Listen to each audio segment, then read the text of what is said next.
성도 여러분들 안녕하십니까? 3월 31일 수요일입니다. 함께 하신 여러분들 환영합니다. 저는 퀸즈 교회를 섬기는 김인상입니다. 이제 기도드리고 시작하도록 하겠습니다.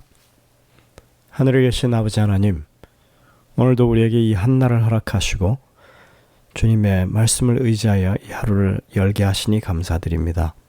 저희들에게 참다운 믿음을 허락하시고 주님의 말씀을 늘 주의하며 또 그 음성에 귀 기울일 수 있는 저희들 되게 하여 주시고 하나님의 뜻을 깨닫고 행하며 이루어가는 저희의 삶이 되게 하여 주옵소서.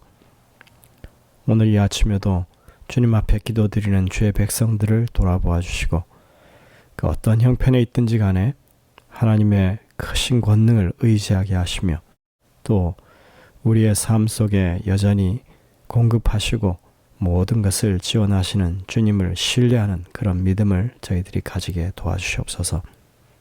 질병으로 고통당하는 주의 백성들을 주님께서 안찰하시고 회복시켜 주시며 그 마음 가운데 주님을 온전히 의지함으로 얻는 평안함과 참다운 마음의 치유가 있도록 주님 인도하여 주시옵소서. 이 시간에 주님의 말씀을 펴고 다시 주님의 도우심을 간구하오니 주님 성령께서 우리의 심령마다 역사하셔서 깨우침을 허락하여 주시고 하나님의 백성으로서 순수한 하나님의 뜻을 바르게 헤아려서 그것을 이루며 살아가는 저희들 되게 하여 주시옵소서. 이 시간 내내 함께 하시고 저희에게 주의 성령의 음성을 분명하게 들려주시옵기를 예수님의 이름으로 간절히 기도드립니다. 아멘. 네, 오늘 제목은 나무 아래서입니다. 먼저 창세기 2장 16절 17절에 있는 말씀을 봉독합니다. 여호와 하나님이 그 사람에게 명하여 이르시되 동산 각종 나무의 열매는 내가 임의로 먹되 선악을 알게 하는 나무의 열매는 먹지 말라. 내가 먹는 날에는 반드시 죽으리라 하시니라. 오늘 내용은 에덴 동산에서의 첫 범죄에 관한 이야기를 저희가 다루게 됩니다. 여러분들 세상에 과일은 몇 종류나 될까요? 세상에는 약 2,000여 종의 과일이 있다고 합니다. 그 중에 사람들이 주로 먹는 과일은 그 중에 10%밖에 되지 않는다고 하는 것입니다. 그도 그럴 것이 우리가 평생 다양한 과일을 섭취한다고 해도 아마 몇십 가지밖에 되지 않을 것입니다. 그 수많은 다른 과일들은 평생에 한 번도 먹어보지 못한다고 하는 것이 우리의 현실입니다. 오늘 우리는 첫 인류가 타락하고 하나님을 떠나는 사건을 다루게 됩니다. 많은 사람들이 창세기 3장의 선악과 사건을 두고 하나님을 원망하고 의심하고 그리고 불평합니다. 왜 그런 과실을 만들어서 이 세상에 죄악을 가져오게 했는가? 그런 것 만들지 않았다면 지금 우리는 아무 일 없이 죄 없이 행복하게 살고 있었을 것 아닌가 하는 것입니다. 마치 하나님의 0.1%의 잘못된 설계 때문에 우리가 이런 고생을 하고 있다 하는 이런 논리입니다. 하지만 이 문제를 이해하는 것은 어쩌면 우리가 하나님과의 언약을 이해하는 데 있어서 아주 중요한 문제라고 보여집니다. 이 선악과의 시험은 아담과 하와가 그들의 자유의지를 행사할 기회를 제공하는 것이었습니다. 그것은 또한 긍정적으로든지 부정적으로든지 창조주와의 관계에 대해서 어떻게 반응할 것인지를 우리가 풀어가는 과제이기도 했습니다. 이는 하나님이 그들을 자유로운 도덕적 존재로 만드셨음을 보여줍니다. 만일 그들에게 불순종할 기회조차도 주어지지 않았다면 하나님이 불순종에 대해 경고할 필요가 없으셨을 것입니다. 리우폴드라고 하는 사람은 창세기 강의에서 이렇게 말합니다. 창세기 2장 앞의 모든 구절들은 이 절정 2장 16절 17절을 향해서 전개되었다. 인류의 미래는 이 하나의 금령에 집중되었다. 인류는 너무 많은 문제로 인해 혼동될 필요가 없이 단 하나의 거룩한 명령에만 유의하면 되었다. 여호와께서는 많은 명령들을 하나로 제한하심으로써 당신의 자비를 나타내셨다. 더군다나 여호와께서 동산 각종 나무의 실과는 내가 임의로 먹으라고 하신 풍성한 허락들을 주신 중에 단 하나만을 구별하셨으므로 그 명령은 가혹한 것이 아니었다. 사람들이 창세기 3장의 기록을 보면서 하나님이 해도 너무했다고 그렇게 말하죠. 고작 과일 하나 따먹었다고 이런 엄청난 불행을 주느냐 하는 것입니다. 그러나 사실은 그 반대입니다. 사람들이 해도 너무한 것입니다. 아까도 말했듯이 2,000가지도 넘는 과일 중에 단 하나였습니다. 여러 나무들이 있었던 것도 아니고 단 한 그루의 나무였습니다. 눈에 안 띄게 변방에 숨겨져 있어서 모르고 먹을 수도 없게 동상 중앙에 다른 수목들과는 구별되게 서 있던 나무였습니다. 범죄전 세상에는 단 하나밖에 금령이 없었습니다. 이 금령이 수백 가지가 되었다면 혹시 잊어버리고 그렇게 범할 수도 있었겠다지만 잊어버릴 수 없이 단 하나의 금령이었다는 것입니다. 하나님의 명령을 기억하기에 어려움이 있을 리가 없지요. 맛보지 못한 과일들이 얼마나 많은데 맛에 대한 호기심에서 그랬다고? 아닌 것입니다. 맛이 있어 보이고 향기 나는 과일이 수없이 많았습니다. 이것은 결코 식욕에 관한 문제가 그 문제의 근본이 아닙니다. 이것은 철저하게 하나님의 명령을 존중할 것인가 아니면 그것을 무시하고 내 멋대로 내 원하는 것을 행할 것인가에 관한 문제였습니다. 아담과 하와에게 하나님의 뜻에 따를 것을 요구하심으로 하나님은 이렇게 말씀하신 것과 같습니다. 나는 너희를 내 형상으로 지은 창조주다. 나는 너희에게 생명을 줄 것이며 너희는 나로 말미암아 살아 움직이며 존재할 수 있다.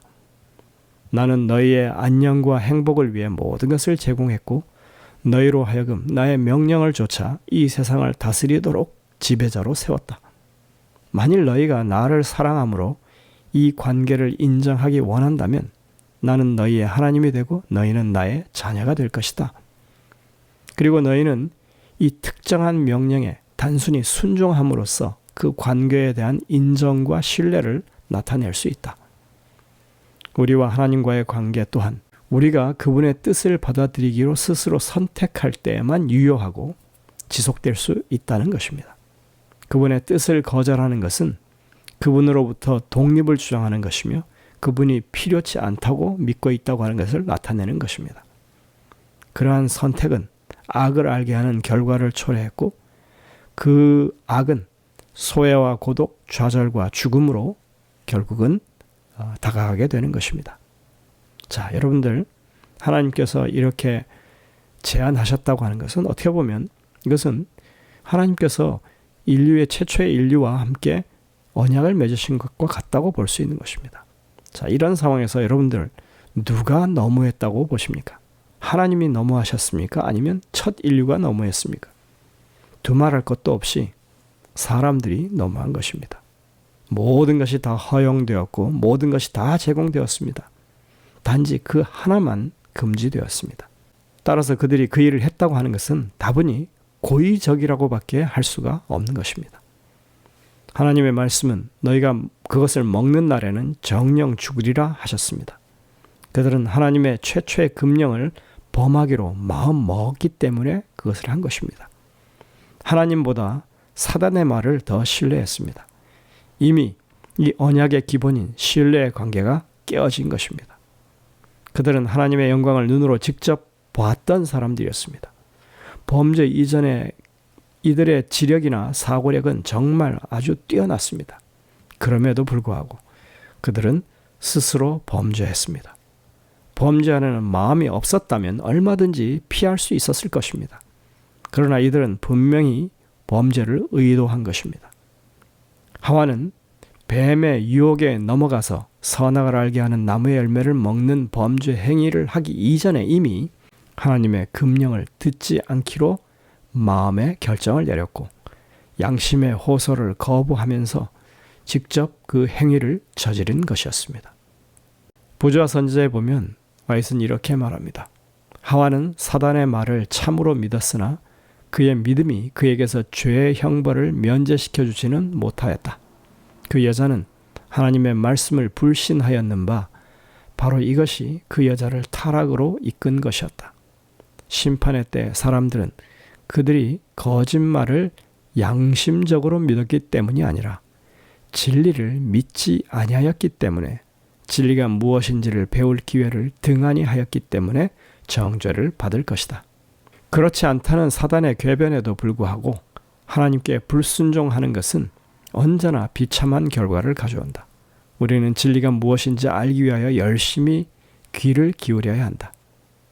하나님께서 당신의 말씀 가운데 기록되도록 하신 모든 교훈들은 우리를 경고하시고 교훈하시기 위한 것이다.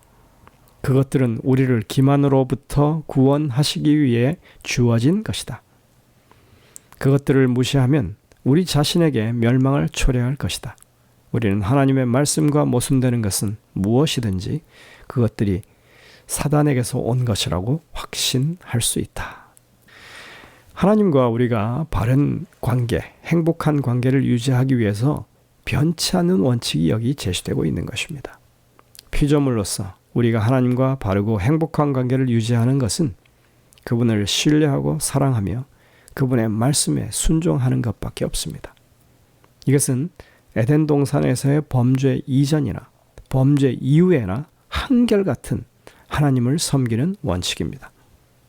하나님을 신뢰하는 자는 범죄하지 않는 법입니다. 하나님을 사랑하는 사람은 결코 불순종하지 않는 법입니다. 이 단순한 원칙은 구원을 얻은 모든 하나님의 백성들에게 지금도 너무나 확실한 진리입니다.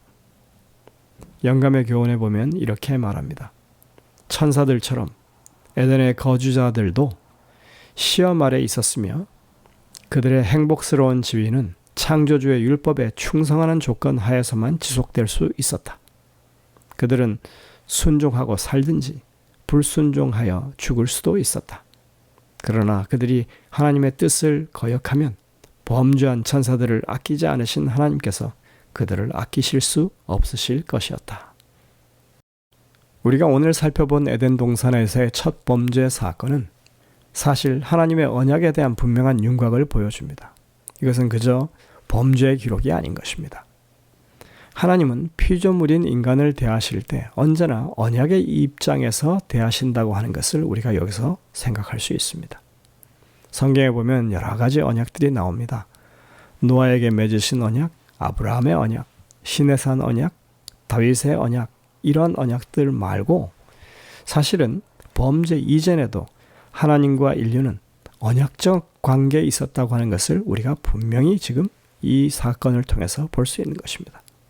범죄라고 하는 것, 인류가 처음 범한 그 죄악이라고 하는 것은 결국 언약의 배반이었습니다. 그것은 신뢰, 즉 믿음을 기반으로 하고 있는 언약이었고 하나님의 법에 대한 순종이 그 기준이 되는 것이었습니다. 아담과 하와는 하나님을 불신했고 하나님의 법을 어김으로 언약의 배반자가 되었습니다. 그래서 하나님은 그 이후로 계속 언약을 갱신하십니다.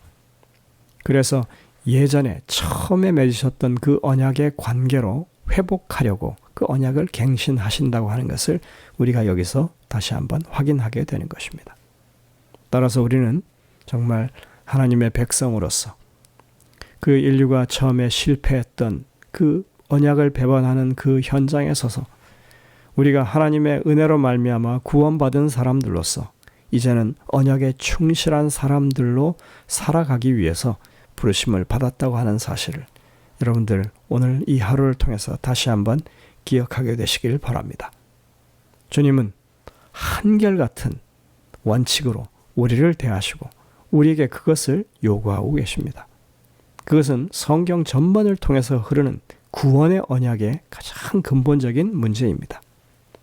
우리는 하나님을 사랑하는 마음으로 그분의 언약을 접하고 또 그렇게 마음에 원해서 하나님의 뜻에 법에 순종하는 사람들로 살아가는 것이 우리가 구원받은 백성들로서 하나님의 언약에 충실한 백성들이 되는 것이라고 하는 것을 그 위대한 원칙을 우리가 오늘 다시 한번 확인하게 되었습니다. 여러분들 그러한 믿음의 자세로 우리가 하나님의 백성으로서 정말 분명하게 우리의 길을 정하게 되시길 간절히 바랍니다. 기도하시겠습니다. 하늘에 계신 아버지 하나님, 오늘도 우리의 심령 가운데 하나님의 말씀을 통하여 우리가 해야 할 일이 무엇인지 분명하게 깨우쳐 주시니 감사드립니다.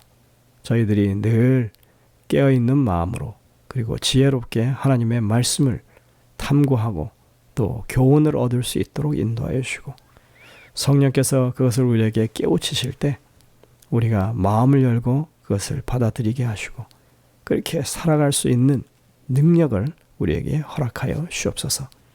주님 앞에 늘 언약의 백성으로 살게 도와주시고 그렇게 신실하게 주님의 뜻을 이루는 저희 모두가 될 수 있도록 인도해 주옵기를 예수님의 이름으로 간절히 기도드립니다. 아멘. 네, 여러분들 오늘도 이 주신 말씀들을 깊이 묵상하면서 주님의 음성을 듣게 되시길 바랍니다. 저희들은 내일 다시 뵙겠습니다.